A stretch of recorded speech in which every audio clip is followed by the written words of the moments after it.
जब लग गुरु मिले न सांचा, तब लग गुरु करो 10 पांचा। क्या गुरु बदल सकते हैं? क्या गुरु बदलने से पाप लगता है? अध्यात्म के इस मैदान में आखिर सही गुरु कौन है? गीता जी में वर्णित तत्वदर्शी संत कौन है? इन सभी प्रश्नों के उत्तर जानने के लिए अवश्य सुनिए जगत गुरु तत्वदर्शी संत रामपाल जी महाराज के मंगल प्रवचन। बोलो सतगुरुदेव की जय। बंदी छोड़ कबीर परमेश्वर जी की जय।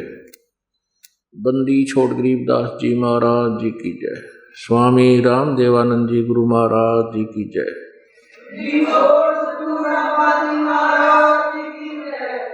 सर्व संतों की जय, सर्व भक्तों की जय, धर्मी पुरुषों की जय, श्री काशी धाम की जय, श्री छुडानी धाम की जय, श्री करौथा धाम की जय, श्री बरवाला धाम की जय। सत साहिब गरीब नमो नमो सतपुरुष को नमस्कार गुरु की नहीं। सुर नर मुनि जन साधुआं संतों सर्वस्ती नहीं। सतगुरु साहेब संत सब डंडो तुम प्रणाम। आगे पीछे मध हुए तिनको जहाँ कुर्बान। नराकार निर्विषम काल जाल वैभंजनम निर्लेपम निज निर्गुणम अकल अनुबेशम धुनम सोहम सुरति समाप्तम सकल समाना निर्तल उज्ज्वल हिरंबर हरदमम बेपरवा अथाह वार पार निमज्जतम। ग्रीव जो सुमर सिद्ध होई गणनायक गलता ना करो अनुग्रह सोई पारस पद परवाना। आदि गणेश मनाऊं गणनायक देवन देवा चरण कमल लो लाऊं आदंत करूं सेवा। परम शक्ति संगीतम रिद्धि जिदाता सोई अवगत गुण अतीतम। सत्य पुरुष निर्मोही जगदम्बा जगदीशम। मंगल रूप मुरारी तन मन अर्पों शीशम भक्ति मुक्ति भंडारी। सुर नर मुनि जन ध्यावे ब्रह्मा विष्णु महेशा शेष शेष मुख गावे पूज्य आदि गणेश।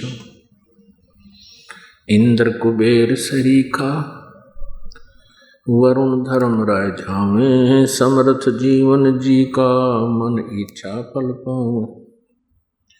33 कोटि आधारा द्यावें से 88 उतरे भवजल पारा कट है यम की फांसी। 33 कोटि आधारा द्यावें से 88 उतरे भवजल पारा कट है यम की फांसी। कर जोरूं विनती करूं धरूं चरण पर शीश।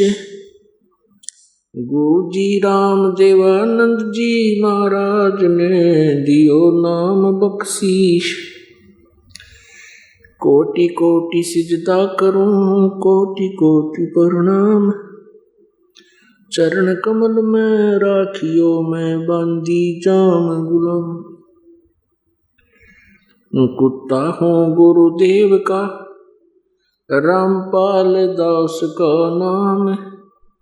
गले प्रेम की जेवड़ी जाखें तो वहाँ जाऊं मैं। तो करो तो बावड़ू दूर दूर करो तो जाऊं।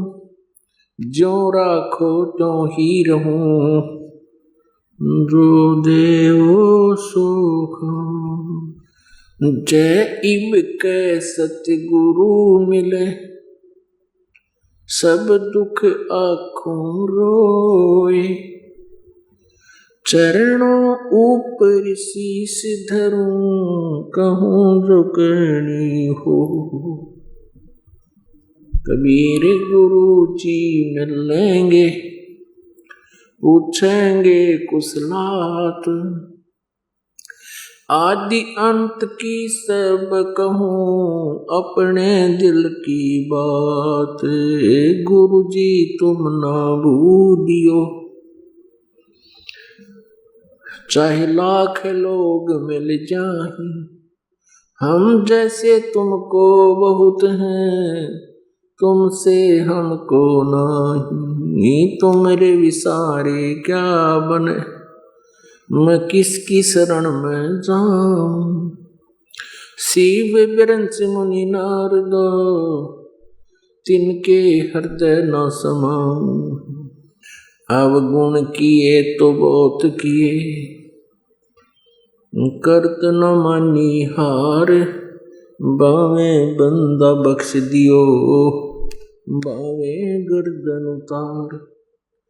अवगुण मेरे बाप जी, बख्शो गरीब नवाज, जो मैं पूत कपूत हूँ, बहुर पिता को लाज। मैं अपराधी जन्म का, नख सिक भरे विकार, तुम दाता दुख बंधना, मेरी करो संवार। सूरत करो मम साइया, हम हैं भव जल माही, आप ही बह जावांगे, जो तुम न पकड़ोगे बाण। हे बंदी छोड़ दयाल जी, तुम तक हमारी दौड़े, जैसे काग जहाज का, सूजत और न ठोर। परम पिता परमात्मा पूर्ण ब्रह्म, सर्व सृष्टि रचनार, कुल मालिक कबीर देव कबीर साहब जी अपने विषय में अपनी जानकारी प्रदान करने के लिए वह स्वयं ही अपने निज स्थान से, अमरलोक से, सत्यलोक से चलकर आते हैं। यहाँ के जो भगवान हैं, जो यहाँ के प्रभु हैं, स्वामी हैं, जो यहाँ का राजा है, 21 ब्रह्मांड का स्वामी है ब्रह्म, जिसे काल बोलते हैं, जो गीता अध्याय नंबर 11 के श्लोक नंबर 32 में स्व कहता है कि मैं काल हूँ। अब इन सभी लोकों का यानी उपस्थित सेनाओं का नाश करने के लिए अब प्रवृत्त हुआ हूँ। ये काल कौन है, इसकी जानकारी परमेश्वर कबीर देव जी ने ही आके बताई है कि ये श्री कृष्ण जी के शरीर में प्रवेश करके भूतवत प्रेतवत गीता जी के ज्ञान को कह गया। तो वो काल 21 ब्रह्मांड का स्वामी है। हम इस काल के जाल में फंस गए हैं। इसको 1 लाख मानव शरीरधारी प्राणियों के सूक्ष्म शरीर को तपतशिला पर भूनकर उससे निकला हुआ गंध खाने का श्राप लगा हुआ है। इसी उद्देश्य से इसने हमें यहाँ पर बाई फोर्स रोका हुआ है, जबरदस्ती रोक रखा है, जबरदस्ती हमसे सब कार्य करवा रहा है। जैसे संतानों उत्पत्ति, फिर इनकी परवरिश, इनमें मोह ममता, संपत्ति के अंदर ममता, ताकि हम यहाँ अपना टाइम पास करते रहें। फिर जब भी इसने जिसके भी पुत्र को मारना है उसको मार देता है, किसी की पुत्री को, किसी के पिता को, पूरे परिवार को। इसने अपने पूरा 1 लाख का कोटा प्रतिदिन हम में से ही चुन लेना है। ये तो ऐसा कर रखा है जैसे इसने खेती बो रखी है हमारी, और उसमें से जो भी वस्तु इसको चाहिए उसी को निकाल ले जाता है, अपना खा लेता है। पुण्यात्माओं, ये इतना कटु सत्य है कि प्रथम बार कोई प्राणी सुनता है उसको ये महसूस होता है कि ये दंत कथा है, लेकिन ये सत्य कथा है। इसमें जरा सी भी कोई जो है चूक नहीं है, किसी प्रकार की न्यूनता नहीं है, ये 100% सत्य है। ये जानकारी परमेश्वर कबीर देव जी, जो हम सबका पिता है, जो हम सबका जनक है, जिसमें माता पिता भाई वाले सभी गुण होते हैं। तुमेव माता च पिता, तुमेव बंधु च सखा, तुमेव विद्या च द्रोणी, तुमेव सर्व मम देव देव। ये वो परमात्मा है जिसके विषय हम ये सेंटेंस बोला करते थे। ये कबीर देव, ये कबीर परमेश्वर वो परमात्मा है जो बनारस में काशी शहर में एक जुलाहे की भूमिका करके 120 वर्ष इस पृथ्वी पर रह करके वो परमात्मा सहशरीर चले गए, सहशरीर ही आए थे। क्योंकि परमेश्वर किसी माँ से जन्म नहीं लेते। यदि कोई माँ से जन्म लेकर और फिर वो भगवान की संज्ञा में हम लेते हैं उसको, तो वो माँ से जन्म लेने वाला परमात्मा नहीं हो सकता, क्योंकि फिर सबका जनक नहीं रहा। हम श्रद्धालु हैं, हम किसी भी प्रभावशाली देव को सर्वेश्वर मान लेते हैं। इसी भूल को मिटाने के लिए परमेश्वर स्वयं आते हैं। कबीर देव जी वो पूर्ण परमात्मा है, सर्वश्रेष्ठ रचनहार हैं, कुल के मालिक। पुण्यात्माओं, परमेश्वर ने आके हमें ज्ञान कराया कि हम काल के जाल में फंसे हुए हैं। आप देख रहे हो प्रतिदिन समाचार पत्रों में या टेलीविजनों में या वैसे कोई अपने आस पड़ोस में प्रतिदिन ना जाने कितने व्यक्ति कोई दुर्घटना से, कोई वैसे किसी बीमारी से या किसी और कारणों से प्रतिदिन कितने व्यक्तियों की मृत्यु हो रही है, जिसमें पूरा परिवार का परिवार भी चला जाता है और किसी परिवार के 2-2, 3-3 सदस्य एक ही दुर्घटना में मृत्यु को प्राप्त हो जाते हैं। ये सब क्या है? हम जीव हैं, हमारी बुद्धि वहां तक नहीं पहुंच पाई।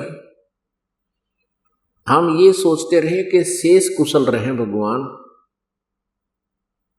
अब शेष कुशल कैसे रहेंगे? उन शेष के लिए क्या एक्स्ट्रा कोई हमने ऐसा प्रोटेक्शन बना रखा है? तो ये हमारी जीव संज्ञा की सोच थी। अब परमात्मा ने आके बताया है कि कबीर ये तन जाएगा, सके तो ठाहर ला, एक सेवा कर सतगुरु की और गोविंद के गुण गा। अब क्या बताया परमेश्वर कबीर जी ने कि वैसे तो इस शरीर तुम्हारा एक दिन ना एक दिन अंत होना ही है, लेकिन इसको एक्सटेंड किया जा सकता है। ये जो अकाल दुर्घटनाएं से मृत्यु होती है, अकाल मृत्यु, इनसे बचाया जा सकता है। क्योंकि जब तक हम पूर्ण परमात्मा, पूर्ण ब्रह्म, सत्य पुरुष कबीर देव जी की शरण नहीं आते हैं, तब तक हम अपना केवल प्रारब्ध ही प्राप्त करते हैं।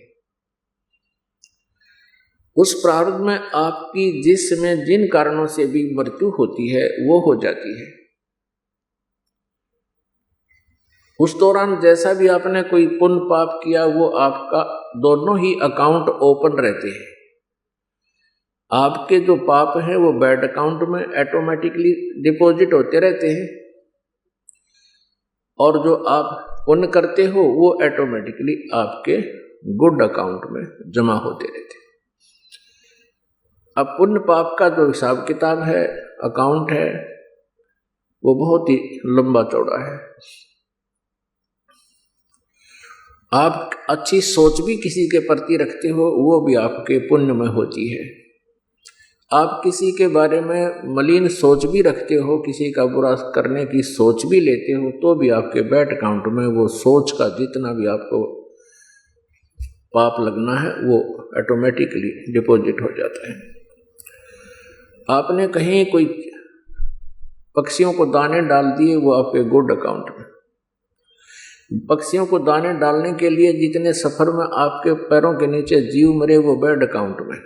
आप कहीं तीर्थ पर गए हो, तीर्थ पर जाकर आपने दान कर दिया, भंडारे कर दिए, तीर्थ पर किए हुए पुण्य का जो गुड अकाउंट में, और तीर्थ तक जाने के जो पाप आपके पैरों के नीचे जितने भी प्राणी मरे, जीव जंतु मरे, वो आपके बैड अकाउंट में। इस प्रकार ये दोनों अकाउंट आपके बराबर चलते रहते हैं।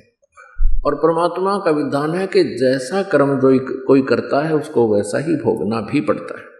अपने आत्माओं, जब हम पूर्ण परमात्मा सत्य पुरुष कबीर देव जी की शरण में और इस सत्य नाम का जाप करते हैं पूर्ण संत से प्राप्त करके, तो उस समय बैड अकाउंट बंद हो जाता है।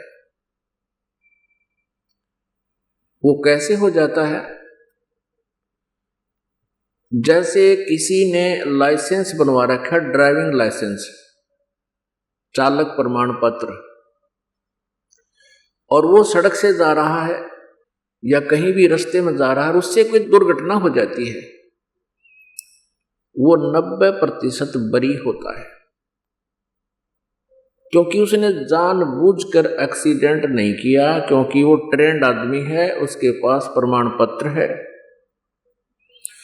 तो उससे कोई दुर्घटना में कोई गड़बड़ हो भी जाती है किसी कारण से, तो वो दोषी नहीं होता। कारण कोई और हो सकता है, कोई ब्रेक फेल हो जाए, स्टीयरिंग फेल हो जाए, कोई और भी कारण हो जाए, सामने वाले की गलती से भी एक्सीडेंट हो सकता है। इस प्रकार वो लाइसेंस शुदा व्यक्ति उस दुर्घटना में दोषी नहीं होता। और जिसके पास लाइसेंस नहीं है और वो गाड़ी चला रहा है, उससे कोई दुर्घटना हो जाती है, तो सबसे पहले जो अधिकारी होते, जांच अधिकारी, यही देखते हैं कि लाइसेंस है आपका, लाइसेंस नहीं है तो फिर को सीधा ही सजा होती है, उसका कोई प्रोटेक्शन नहीं होता। तो इसी प्रकार जब तक आपने लाइसेंस नहीं बनवाया है, आप साधना कर रहे हो, यानी गुरु नहीं बनाया है, तो आप जो भी कार्य कर रहे हो, पुण्य या पाप आपसे हो रहे हैं, तो आप, क्योंकि लाइसेंस ना होने से आप उस शुभ काम के लिए जा रहे हो, बीच में आपका एक्सीडेंट से आपके पैरों के नीचे जो भी जीव हिंसा होती हैं वो आपको भोगनी ही पड़ेंगी, क्योंकि आपके पास लाइसेंस नहीं। फिर आप कहोगे कि लाइसेंस तो हमने बनवा रखा है क्योंकि गुरु बना रखे हैं, जैसे कोई राधा स्वामी से उपदेशी है, कोई सच्चा सौदा डेरा से सिरसा से उपदेशी है, कोई ब्रह्मा कुमारी वालों से उपदेशी है, कोई अन्य किसी संत या पंथ से जुड़ा हुआ है, तो वो नकली पासपोर्ट बना रहे, वो नकली ड्राइविंग लाइसेंस बनाते हैं, वो अधिकारी नहीं है, वो संत नहीं है। अपने आत्मा, ये आपके दिल में एक बार खटकेगी ये बात कि वो नकली गुरु हैं। ये तो आपके उस अज्ञान का ही कारण होगा, जिस कारण से आप ये महसूस करोगे कि संत सबको नकली बता रहा है। नकली और असली मेरे कहने से नहीं होंगे, उनके जो चिन्ह हैं, लक्षण हैं, वो बताएंगे कि वो असली है या नकली है। और उनके सब के जो दास ने ये लक्षण बता दिए हैं कि ये संत नहीं है, इनसे जिनको उपदेश है उनका लाइसेंस अनऑथराइज्ड है।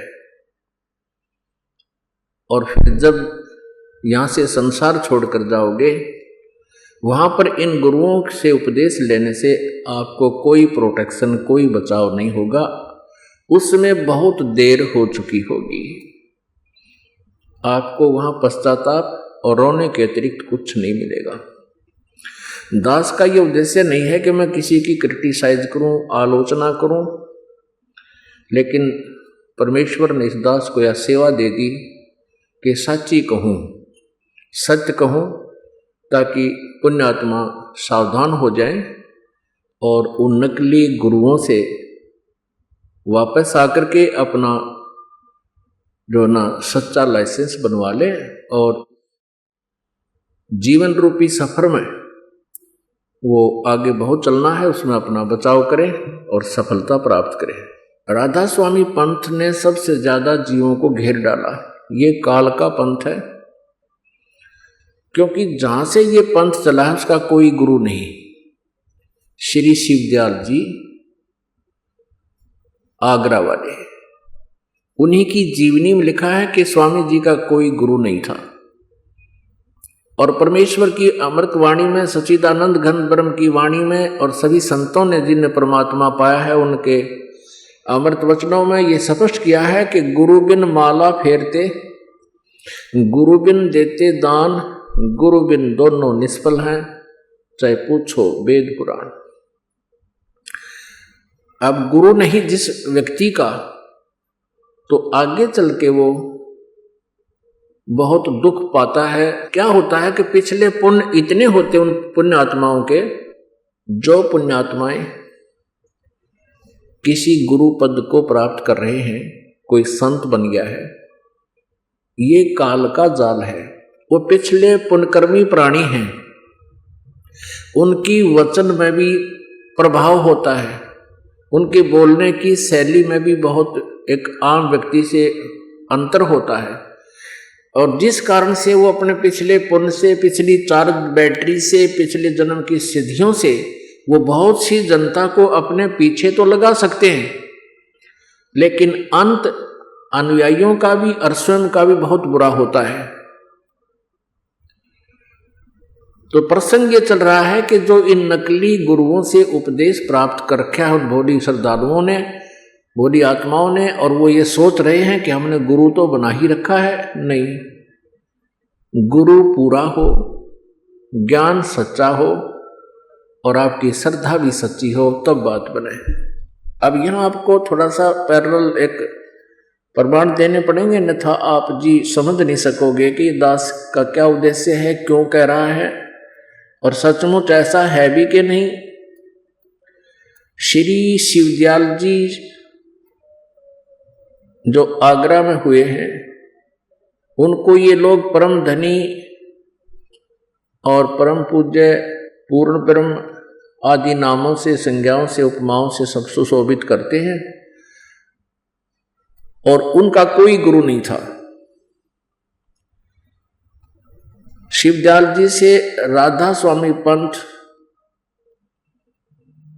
व्यास से प्रारंभ हुआ, जो श्री जयमल सिंह जी ने वहां प्रारंभ किया। श्री जयमल सिंह जी को कोई आदेश नहीं था शिवदयाल जी का कि तू वहां कोई नारा सांग जोड़ ले, क्योंकि सन 1878 में शिवदयाल जी की मृत्यु होगी। सन 1889 में श्री जयमल सिंह जी फौज से रिटायर हुए, मिलिट्री से। उन्होंने अपना मनमुखी व्यास में डेरे का लठ गाड़ दिया और उनको कोई आदेश नहीं था। प्रथम तो शिवदयाल जी का कोई गुरु नहीं था, उनके पास यथार्थ मंत्र नहीं थे, उनका कोई यथार्थ ज्ञान नहीं था, जिस कारण से वो स्वयं भी अपना जीवन व्यर्थ कर गए और करोड़ों इन भोले श्रद्धालुओं को मिसगाइड करने का वो पाप भी साथ ले गए। अब थोड़ी सी झलक दिखाते हैं इस राधा स्वामी पंथ की और इससे निकली हुई ब्रांचों की। पुण्यात्मा दास का उद्देश्य ये है कि जैसे एक बार नकली नोट किसी व्यक्ति ने छाप लिए और जनता को वो धोखा दे रहा था, 500 के नोट। सरकार को पता लगा, उन नकली और अपने असली नोटों को दोनों को साथ साथ रख के और जनता को सावधान किया कि ये नकली है, इसकी ये पहचान है, ये ओरिजिनल है, इसकी ये पहचान है। अब इस जो है कार्य को, इस शुभ कार्य को कोई ये कहे कि सरकार आलोचना कर रहे थे, समाचार पत्रों वाले आलोचना करते हैं, किसी के नोट को नकली बता रहे हैं, तो उसकी बुद्धि कितनी होगी बालक के सी।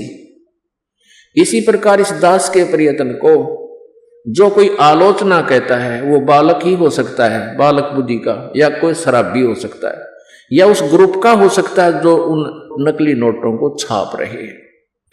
तो जो ये समझदार होगा ये समझ जाएगा कि ये देखिएगा नकली और असली में कितना अंतर है, तो फिर वो अपने हानि से बच जाएगा और अपना नकलियों को फेंक देगा, असली नोट प्राप्त करेगा, वो निर्धन नहीं होगा, हानि ना होगी। पहले तो थोड़ा सा मौखिक बताते हैं इस पंथ के बारे में। श्री शिवदयाल जी ये एक खत्री परिवार से थे और आगरा में रहते थे। इनके घर पर इनके माता पिता जो थे वो श्री तुलसी साहेब हाथरस वाले के शिष्य थे, और ये शिवदयाल जी भी उस तुलसी साहेब हाथरस वाले के वचनों को घर पर सुना करता था। फिर ये क्योंकि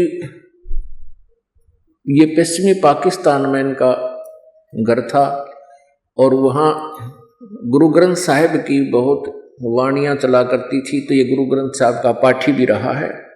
और आगरा में गुरुद्वारा था, उसके अंदर निर्मले साधुओं का, जो नानक साहिब जी के पुत्रों ने एक निर्मलापन चला रखा, उस गुरुद्वारे में जाकर के ये वहाँ वाणी पढ़ा करता था। और उस संत था एक, उस गुरुद्वारे में, उससे भी ज्ञान प्राप्त किया करता था। उससे शब्द और सुरत का इसने ज्ञान सीखा जैसा उसने पता था। फिर कुछ अपनी अटकल, कुछ दूसरों से सुना सुना खिचड़ी ज्ञान, ये स्वयंभू संत बन बैठा।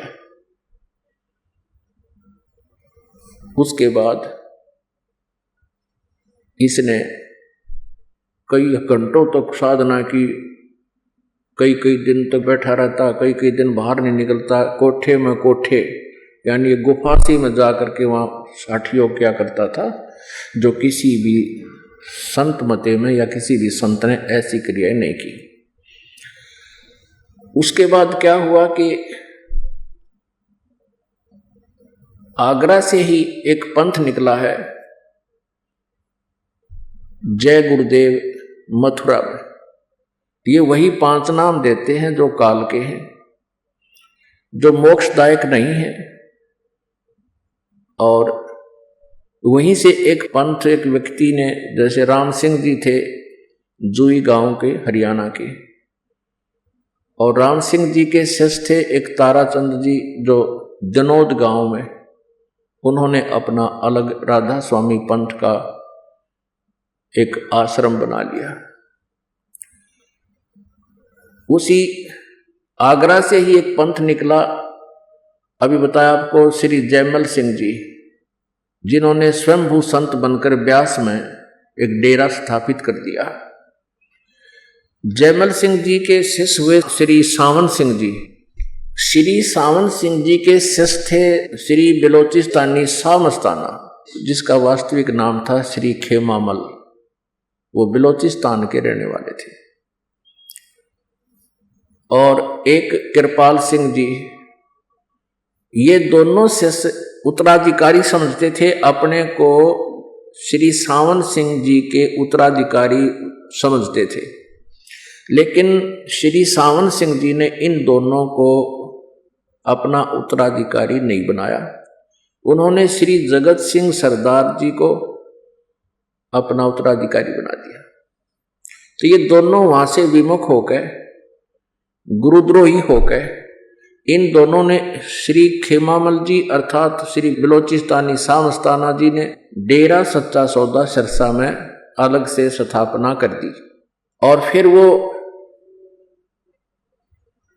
जो श्री खेमामल सिंह जी अर्थात बलोचिस्तानी शाह मस्ताना जी, अंत में इंजेक्शन रिएक्शन होने से अचानक मृत्यु को प्राप्त हो गया। वो किसी को गद्दी नसीब नहीं बना के गया। उसका जो उत्तराधिकारी संगत ने चुना, उसके साथ काफी संघर्ष रहा श्री सतनाम सिंह जी। दूसरा एक और अपने आप को उत्तराधिकारी समझता था, लेकिन अंत में इनके कई दिन झमेले पड़ गए। सतनाम सिंह तो बना दिया सिरसा का उत्तराधिकारी, यानी गद्दी बैठा दिया एज ए मैनेजमेंट करने वाला। और दूसरे ने जाकर जगमाल वाली बना लिया अपना अलग, वहां भी लाखों व्यक्ति उसके साथ लगे हुए। अब ये समझ लेना पुण्यात्माओं, जो जहां भी फंसा है उसके लिए एक आगाह किया जा रहा है उसको कि तुम कहाँ हो, अपनी स्थिति से स्वयं परिचित हो जाना। उसके बाद श्री कृपाल सिंह जी जो सावन सिंह जी के शिष्य थे बागी, उन्होंने स्वयंभू संत बनकर दिल्ली में अपना अलग से मार्ग चला लिया। उस कृपाल सिंह जी का एक शिष्य बागी हो गया ठाकुर सिंह, उसको गद्दी मिली नहीं दिल्ली की, उसने अपने दर्शन सिंह को दे दी। वो अलग उसने नारा सांग जोड़ दिया। ये बड़ी आत्माओं ने भगवान की जरूरत है, आवश्यकता है, इनको कोई वह काले दो चार बात अलग से जानता हो और जिसमें नाम भगवान का आता हो, क्योंकि आत्मा भगवान को, परमात्मा को उसी दिन से खोज रही है जिस दिन से ये उससे विमुख हुई है। इस पर गलती बनी हुई है। अब पुण्यात्माओं, समझदार को संकेत ही बहुत होता है। अब श्री शिवदयाल जी की के दुर्गति हुई उस साधना से जो अन्य सभी भक्त कर रहे हैं, उसके अनुयायी कर रहे हैं।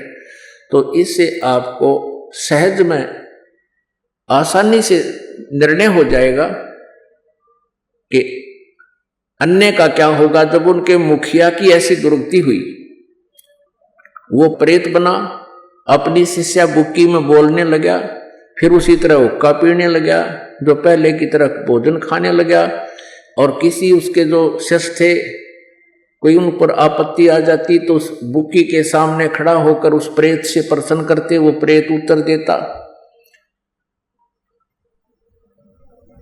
तो पुण्यात्माओं, अनमोल मनुष्य जीवन उसने अपना भी बर्बाद कर लिया और करोड़ों जीवों को और काल के मुंह में फंसा कर चला गया। अब गलत साधना करने से, शास्त्र विरुद्ध साधना करने से head of the department of Radha Swami, chief of the Radha Swami पंथ श्री शिवदयाल जी की के दुर्गति हुई। पहले ये दिखाते हैं आपको, उनका कोई गुरु नहीं था। और परमेश्वर अपनी वाणी में कहते हैं, गुरु बिन माला फेरते, गुरु बिन देते दान, गुरु बिन दोनों निष्फल हैं, चाहे पूछो वेद पुराण। श्री शिवदयाल जी 5 नाम दान करते थे, ओंकार, ररंकार, ज्योति निरंजन, सोहम और सतनाम। ये इकट्ठे जाप करने हैं, इकट्ठे जाप करने हैं। जैसे ओंकार, रंकार, ज्योति निरंजन, सोहम, सतनाम। सतनाम भी एक जाप करने का ये बताते हैं। तो इनकी बुद्धि कति गांजारी है, कति कंडम थे ये लोग। बालक भी अच्छा ज्ञान रखते हैं इनसे, जो इनका ज्ञान आपको दिखाएंगे। और ये बन गए संत, अंधों में अंधे ही मुखिया बन गए। और परमात्मा कहते, अंधे की बाँ गई अंधे ने, ये मार्ग कौन बतासी। अब देखो, श्री शिवदयाल जी की के दुर्गति हुई, जिसने राधा स्वामी पंथ का प्रवर्तक कहा जाता है, जिसने यो इतना बड़ा जन समुदाय डुबो दिया। देखिएगा उनका जीवन चरित्र। जीवन चरित्र स्वामी जी महाराज, राधा स्वामी ट्रस्ट, स्वामी बाग से। राधा स्वामी दयाल की दया, राधा स्वामी साहेब, जीवन चरित्र स्वामी जी महाराज। लेखक लाला प्रताप सिंह सेठ। ये शिवदयाल जी का छोटे भाई थे, 3 भाई थे ये, सबसे छोटा ये प्रताप सिंह सेठ था। प्रकाशक राधा स्वामी ट्रस्ट, स्वामी बाग, आगरा। ये देखिए, ये है श्री शिवदयाल जी। इनके बारे में क्या लिखा है, परम पुरुष पूर्ण धनी आदूर स्वामी जी महाराज। राधा स्वामी ट्रस्ट, स्वामी बाग, आगरा से प्रकाशित है। मुद्रक है अर्पण प्रिंटरी, राधा स्वामी चैम्बर, भालेज रोड, आनंद। अब दिखाते हैं, स्वामी जी का कोई गुरु नहीं था। ये देखिएगा पृष्ठ 28 पे, जीवन चरित्र स्वामी जी महाराज, पृष्ठ 28 पे।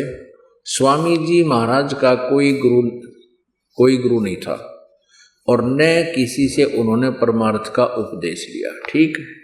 और फिर इसकी क्या दुर्गति हुई, ये देखिएगा प्रश्न नंबर 78 पे, प्रश्न नंबर 78 पे,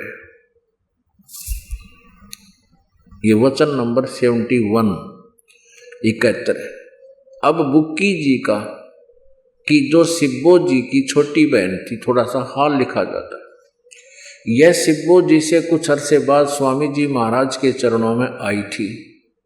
जब इन्होंने कुछ दिन सत्संग किया और वचन स्वामी जी महाराज के सुने और वे वचन हृदय में समा गए, तब इनके प्रेम की हालत अजीब थी कि जब स्वामी जी महाराज वचन या अर्थ पोथियों का करते, तब इनकी आंखें सुर्ख अंगारा सी हो जाती थी और आंसू बराबर टपकते रहते थे।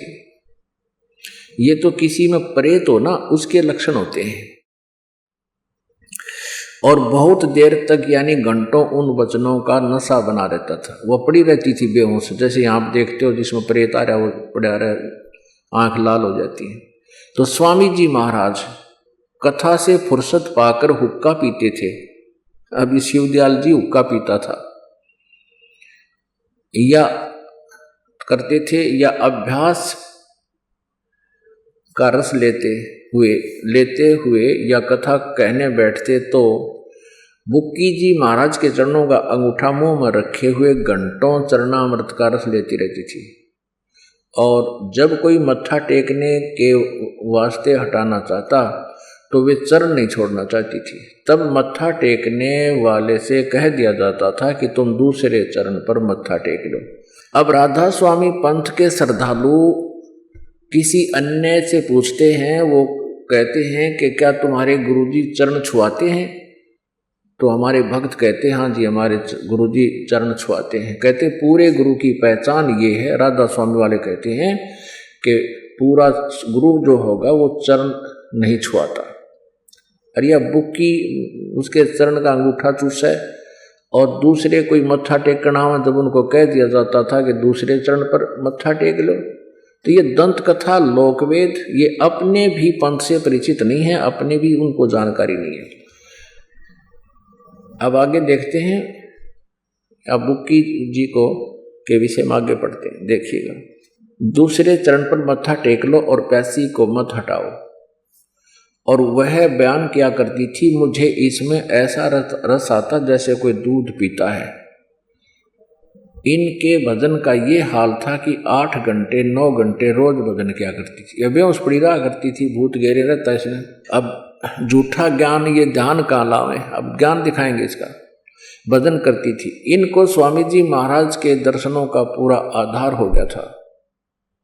अब वो तो दर्शन के थे गुरु जी के, जब सामने बैठे थे वो आधार के होता है इसमें। ये इनकी बनावटी बातें हैं सारी, जो निराधार कथाएं हैं, हो गया था। और सूरत भी ऊंचे देश में जाती थी। इवन के देश दिखाऊंगा किस जाती थी सूरत इसकी। जब ज्ञान इनका ठीक नहीं, सूरत कहाँ जाएगी, फिर बाढ़ में जाएगी। जब स्वामी जी महाराज अंतर ध्यान हुए, यानी इनकी मृत्यु होगी शिवदयाल जी की, तब बुक्की जी की यह कैफियत हुई कि दिन रात बेहोश पड़ी रहती थी और 2-2 दिन हाजिर जरूरी, यानी फ्रेश होने भी नहीं जाती थी, रफा करने नहीं जाती थी। और सूरत स्वामी जी महाराज के चरणों में लगी रहती थी। अब 80 पृष्ठ पढ़ रहे हैं। करीब 1.5 महीने ये हाल रहा। सबको खौफ हुआ कि शायद इनकी देह छूट जावे। तब स्वामी जी महाराज ने इनको दर्शन दिए, बुक्की को, और फरमाया कि जिस तरह तू सेवा पेशतर किया करती थी उसी तरह करो। और फिर उसी रोज से बुक्की जी भोग भी तैयार करती थी, जैसे पहले रोटी बनाया करती शिवदयाल जी के। और मेरी पन्नी गली के मकान पर पहले दस्तूर के माफिक पलंग बिछाती और हुक्का भरती थी।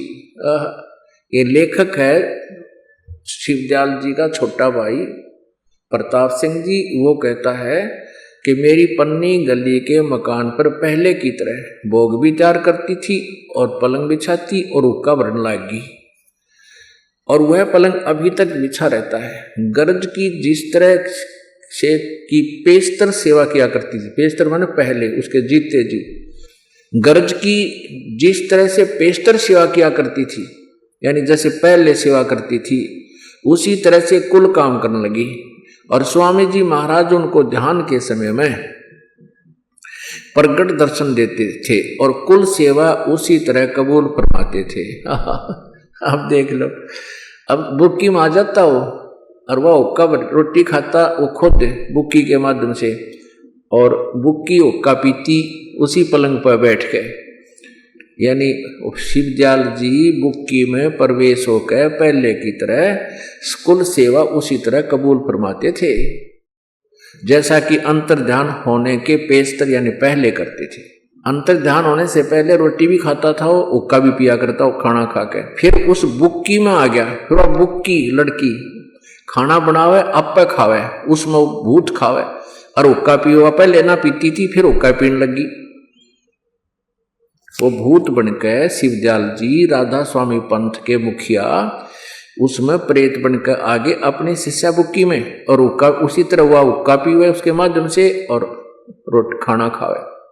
और बुक्की जी को महाराज उनके आखिरी दम तक प्रगट रहे, उसमें वह मरी इतने उसका माए बड़े रहे, प्रवेश रहे भूत। यहाँ तक कि जिस किसी को जब कोई बात स्वामी जी महाराज से अर्ज करनी होती थी तो वे बुक्की जी के जरिए से दरियाफत कर लिया करते थे।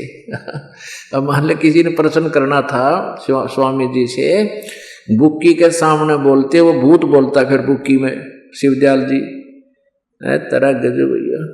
यानी बुक्की जी अभ्यास के समय स्वामी जी महाराज को प्रकट करके हम कलाम हुआ करती थी। क्योंकि बुक्की जी स्वामी जी को ध्यान के समय प्रकट कर लेती थी और फिर बोला करती थी। या इनकी अपनी बनावटी बात है। जिस तरह ये क्रिया हो रही है ये बिल्कुल भूत उसमें बोला। आगे देखना, इस नियाजमंद को भी जब कभी भीड़ के समय में घबराहट होती थी और किसी तरह से अकल काम नहीं देती थी, यानी कोई आपत्ति आ जाती थी, जी घबराता था, तो तब बुक्की जी के जरिए से स्वामी जी महाराज का हुक्म लिया करता था।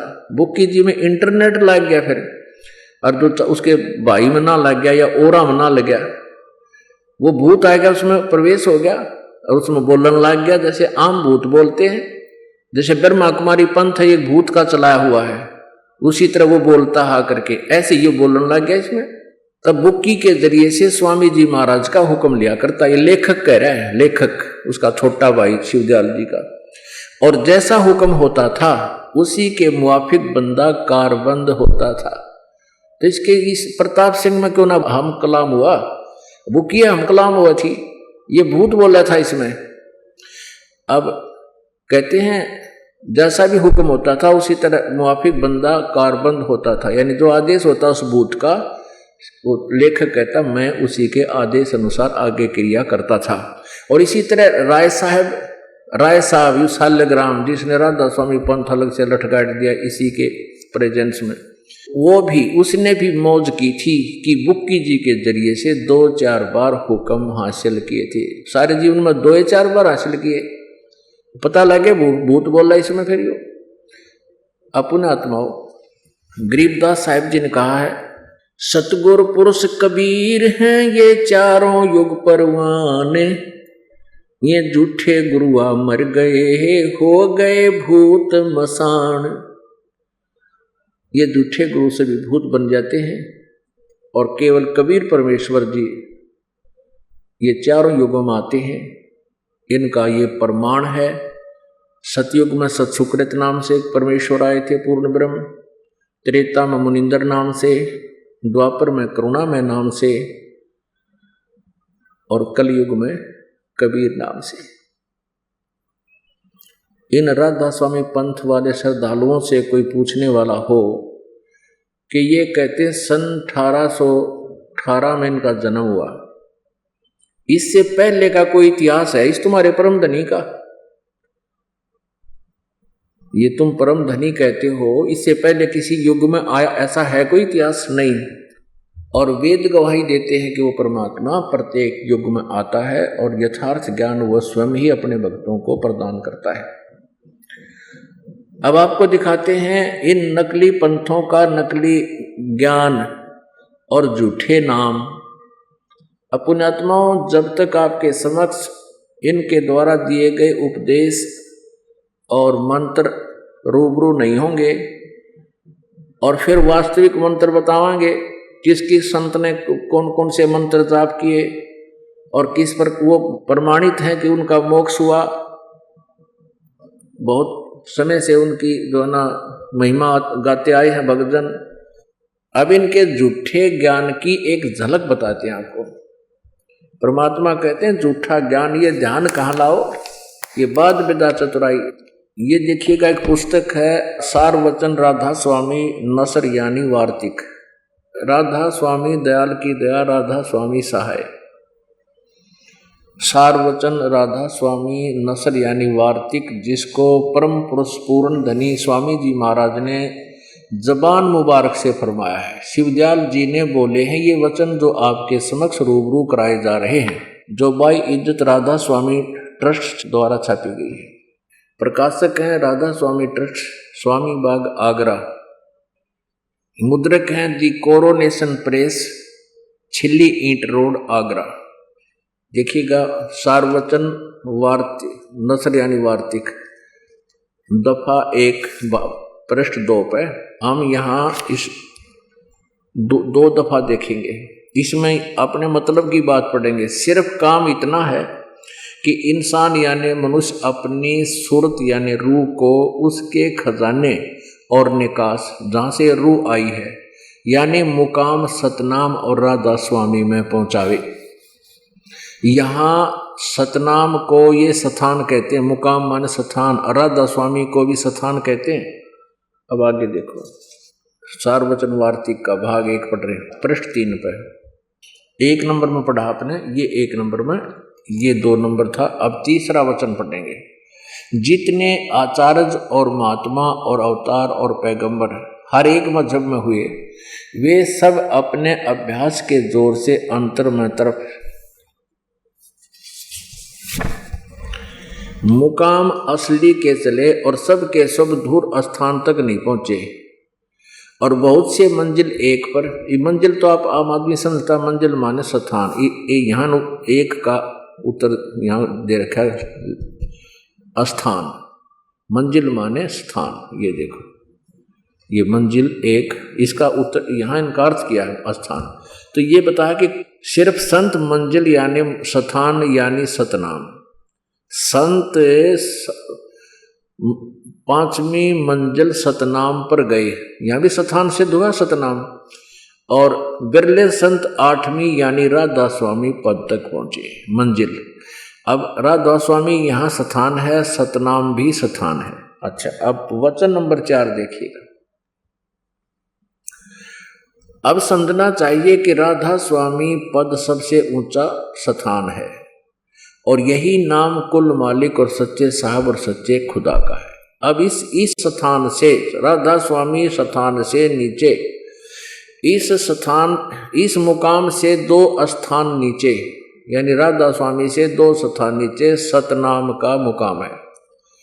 यहाँ 2 स्थान पर मंजिल सतनाम और यहाँ बता रखा है यानी मंजिल माने स्थान और यहाँ मुकाम सतनाम। मुकाम सतनाम को मुकाम बोल रहे हैं 2 पृष्ठ पे, और 3 ये 4 पे भी मंजिल सतनाम को मंजिल बोल रहे हैं। आगे देखो, राधा स्वामी को स्थान बोल। अब ये क्या बताते हैं 4थे वचन में, अब समझना चाहिए राधा स्वामी पद सबसे ऊंचा मुकाम है और यही नाम कुल मालिक और सच्चे साहब और सच्चे खुदा का। और इस मुकाम से नीचे यानी राधा स्वामी स्थान से नीचे 2 स्थान नीचे सतनाम का मुकाम है, यानी सतनाम को स्थान कहो, सतनाम का स्थान है, स्थान का स्थान है। इनका ज्ञान समझ लो ध्यान से कि ये क्या कहना चाहते हैं। सतनाम माने स्थान बता रही है और मुकाम माने स्थान, स्थान का स्थान है। आगे फिर सतनाम को डिफाइन किया है विस्तृत। अब इस सतनाम को, जिसको संतों ने सतलोक भी कहा है, सतनाम को सचखंड भी, और सार शब्द भी सतनाम को, और सत शब्द भी सतनाम को, और सतनाम भी सतनाम को, सतपुरुष भी सतनाम को करके बयान किया है। अब ये भूत तो बनना था जब जिसका ज्ञान ऐसा है। एक और दिखाते हैं, उसमें स्पष्ट वर्णन किया है। ये देखिए, सारवचन राधा स्वामी वार्तिक हजूर स्वामी जी महाराज राधा स्वामी व्यास से छपी है। वो आगरा वाली पढ़ी आपने। इसके प्रकाशक हैं Jagdish Chandra secretary Radha Swami Satsang Beas, Dera Baba Jaimal Singh. Printed in India, Laxmi offset printer Delhi से। भूमिका में इन्होंने बहुत क्लियर कर दिया है। सारवचन राधा स्वामी वार्तिक हजूर स्वामी जी महाराज के वचनों का, शिवदयाल जी के वचनों का संग्रह है और ये वचन सत्संगों तथा अन्य चर्चाओं के दौरान सत्संगियों ने नोट किए थे। स्वामी जी महाराज के परम धाम सिधारने के कुछ वर्ष बाद इनका संग्रह करके पुस्तक रूप में छपवाया गया। सन 1902 में, अपने आत्माओं 109 वर्ष हो गए इनको इस अड़ंगे न पढ़ते न, राज तक समझ में नहीं आई, बोल के गया। सन 1902 में बाबा जयमल सिंह जी महाराज ने सारवचन राधा स्वामी वार्तिक को पहली बार गुरमुखी लिपि में छपवाया 1902 में। उसके बाद ये हिंदी में प्रस्तुत हुई। प्रस्तुत पुस्तक उसी प्रथम गुरुमुखी संस्करण के अनुसार है और अब इसका हिंदी संस्करण प्रकाशित किया जा रहा है। स्वामी जी महाराज का शुभ नाम सेठ शिवदयाल सिंह जी था। आपने 25 अगस्त सन 1818 में आगरा शहर में जन्म लिया। आपके पिताजी का नाम सेठ दिलवाली सिंह जी तथा माता जी का नाम महामाया जी था। आपके पूर्वज पंजाब के रहने वाले थे तथा घर में गुरु ग्रंथ साहिब का पाठ किया जाता था। आपके माता पिता हाथरस के प्रसिद्ध संत तुलसी साहिब के भक्त थे। स्वामी जी महाराज ने भी तुलसी साहिब की काफ़ी संगत की थी। शिवदयाल जी भी इनके साथ काफ़ी विचार सुनते रहे इनके। बचपन से ही स्वामी जी महाराज का रुझान अध्यात्म की ओर था। आपने एक कमरे में बैठकर 17 वर्ष सुरत शब्द योग का अभ्यास किया और सन 1861 में बसंत पंचमी के दिन खुले तौर पर आम सत्संग और सुरत शब्द योग का उपदेश शुरू कर दिया। 18 साल में ये उपदेश करते रहे। 18 वर्ष के बाद इनकी 17 वर्ष के बाद मृत्यु होगी। सन 1878 में इनकी मृत्यु हो गई थी। बाबा जयमल सिंह जी का जन्म सन 1839 ग्राम दुगुमान जिला गुरदासपुर में हुआ। और यहाँ देखिएगा 18 अगस्त 1989 में पेंशन प्राप्त करके रिटायर हुए। 32 वर्ष नौकरी कर इन्होंने सन 1856 में जयमल सिंह जी को नामदान प्राप्त हुआ सन 1856 में। और सन 1878 में शिवदयाल जी की मृत्यु होगी और सन 1889 में 11 वर्ष बाद पेंशन प्राप्त करके रिटायर हुए। ब्यास नदी के किनारे आकर रहने लगे। वहाँ इन्होंने अपना डेरा ब्यास शुरू कर दिया। 11 वर्ष बाद मनमुखी अपने आप 32 वर्ष सर्विस करते रहे नौकरी में। 1878 में उनकी मृत्यु होगी। 1889 में इसने कौन आदेश दिया था? आदेश मिला होता तुरंत करता ही इस कार्य को। इन मनमुखी किया। वैसे तो ये खुद भी कोई विशेष महत्व नहीं रखते क्योंकि ये खुद नुगरे थे और इनका ज्ञान आपके समक्ष है। आप और दिखाते हैं। राधा स्वामी दयाल की दया, राधा स्वामी सहाय वचन जो कि स्वामी जी महाराज ने आखिरी रोज पेशतर अंतर्ध्यान होने के वास्ते हिदायत साधुओं सत्संगियों और सत्संगियों के खास जुबाने मुबारक से फरमाई। मृत्यु के समय अंतिम शब्दों में भी अंतिम वचनों में भी किसी को नाम का आदेश ये नहीं देंगे। 15 जून सन 1878 में मुताबिक आषाढ़ वदी पड़वा संवत 1935 रोज शनिचर वक्त सुबह अल सुबह इनकी मृत्यु हुई सन 1878 में। अब इसने क्या कहा है ये देखिएगा। अंतिम समय मरते समय ये वचन बोले। इन्होंने कति गीता जैसे श्लोक बना के नोट कर रखे हैं। 5वें वचन में कहा है शिवदयाल जी ने मरते समय। फिर स्वामी जी महाराज ने राय साहेब सालग्राम और कुल साधुओं सत्संगियों सत्संगनियों की तरफ मुहतब होकर फरमाया कि जैसा मुझको समझते हो वैसा अब राधा जी को समझना। या राधा इनकी पत्नी थी। राधा जी और छोटी माता जी को बराबर जानना। फिर राधा जी की महाराज के हुक्म दिया कि शिब्बो और बुक्की को और विष्णु को पीठ न देना। हम जा रहा सतलोक में चिंता इनकी ठहरा। ये बता किसा सतलोक गया होगा। ये बुक्की की चिंता फिर बुक्की में आ गए। फिर आ गया जहाँ आशा था वासा हुई। अब यहाँ देखो अब 14वां वचन। फिर सेठ प्रताप सिंह की तरफ मुतवज्ज होकर फरमाया कि मेरा मत तो सतनाम और अनामी का था।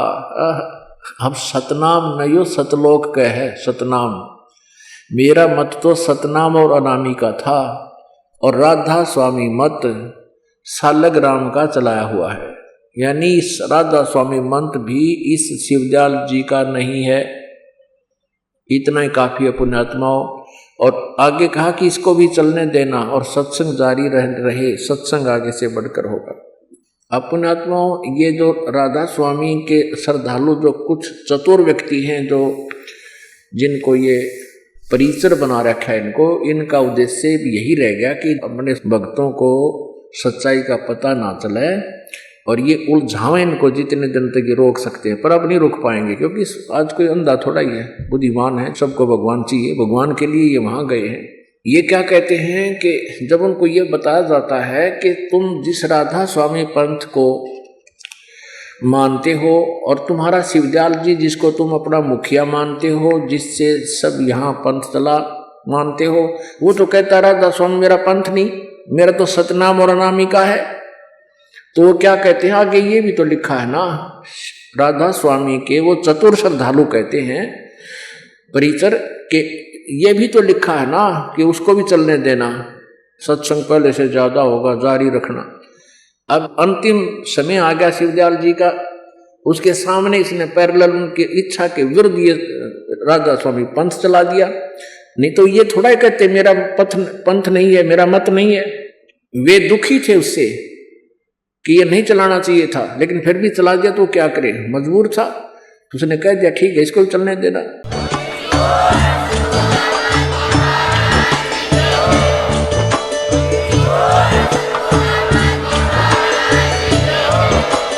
आप सुन रहे थे जगत गुरु तत्वदर्शी संत रामपाल जी महाराज जी के मंगल प्रवचन। अधिक जानकारी के लिए विजिट कीजिए हमारी वेबसाइट www.jagatgururampalji.org। संत रामपाल जी महाराज जी के शुभ आशीर्वाद से पूरे विश्व भर में 500 से भी ज्यादा नाम दीक्षा केंद्र हैं, जिन पर संत रामपाल जी महाराज जी द्वारा ऑनलाइन निशुल्क नाम दीक्षा दी जा रही है। अपने नजदीकी नाम दीक्षा केंद्र का पता करने के लिए संपर्क करें 8222880541।